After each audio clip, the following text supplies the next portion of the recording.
Mr. President, amid explosive demand, America is running out of power. That was the title of a Washington Post article this March highlighting some of the challenges facing our nation's electric grid.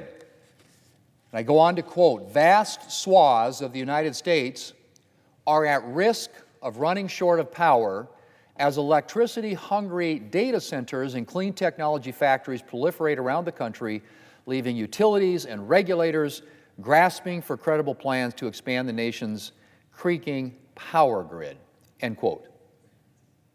Mr. President, the state of our nation's electric grid is becoming a matter for serious concern. Our grid's been weakened by increased demand and the move away from conventional energy sources, and we are rapidly approaching a situation in which there will not be sufficient electricity to keep up with demand.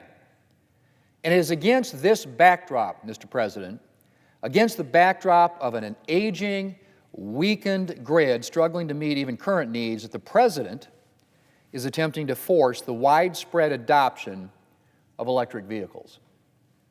Last month, the same month in which the Post published its report on how America is running out of power, the Biden administration finalized emissions rules for cars and light and heavy-duty trucks that will have the practical effect of forcing car and truck companies to electrify a huge portion of their sales lots. That will place incredible new demands on our power grid, demands that our grid is unlikely to be able to sustain. And to add insult to injury, at the same time that the President is preparing to place enormous new demands on our grid, he is also implementing regulations that will weaken our grid even further.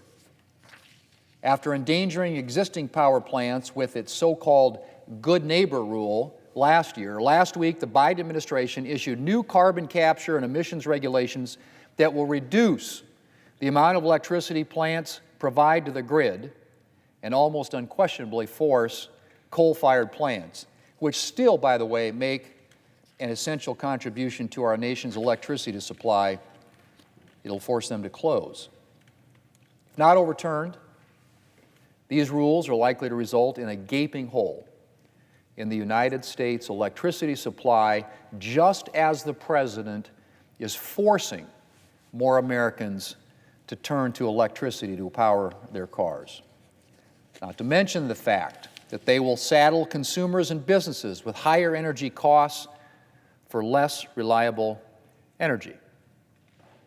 Mr. President, when he's not trying to weaken our electric grid or force a move to electric vehicles that our grid cannot support, the President is taking aim at conventional energy production.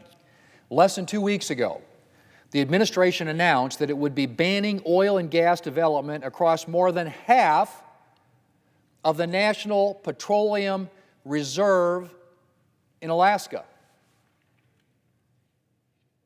Well, think about that. Of course, it's not the first time the President has moved to restrict conventional energy development, but it was notable for the scale of the restrictions and for the fact that his target was the National Petroleum Reserve. I mean, think about this. The National Petroleum Reserve was established specifically for the purpose of providing the United States with energy resources, of leveraging our abundance of natural resources to promote our security. Now more than half of that area will be closed to development. Mr. President, the President's anti-conventional energy policies have consequences. By discouraging investment and curtailing the areas available for domestic production, the President is setting us up for a future in which we could have to rely on other countries for a significant part of our energy supply. And that's a problem, particularly when you consider the fact that that could mean relying on hostile countries. As European countries learned the hard way after Russia invaded Ukraine, relying on hostile nations for your energy supply is not a winning proposition. Plus, foreign production can be far less environmentally friendly than producing oil and gas here at home in the United States. While the President fantasizes about eliminating the use of oil and natural gas and forcing all Americans into electric vehicles, the fact of the matter is that we are a long way away from being able to rely on alternative energy production to supply our nation's energy needs. We're going to need conventional energy for quite a while yet. And the best way to get that conventional energy is by developing the United States' abundant domestic resources in an environmentally responsible way. We need an all-of-the-above energy policy that embraces the full spectrum of available resources, from alternative energy technologies to existing coal-fired and future natural gas-fired generation. Mr. President, between overloading our electric grid and discouraging future conventional energy production, the President's energy decisions and regulations are painting a bleak future for American consumers.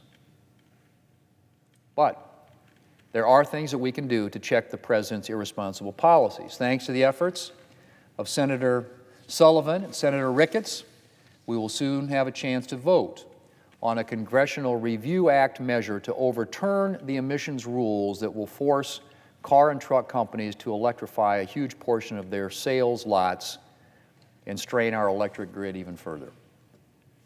And I anticipate Senate Republicans will also soon challenge last week's power plant rules. And I really hope, Mr. President, that there are at least a few Democrats who will join us to overturn these regulations. Our grid simply cannot bear the burden of the President's new policies. And if Democrats care more than winning votes from environmental radicals, they will see that and vote with us to overturn these regulations. Mr. President, I yield the floor.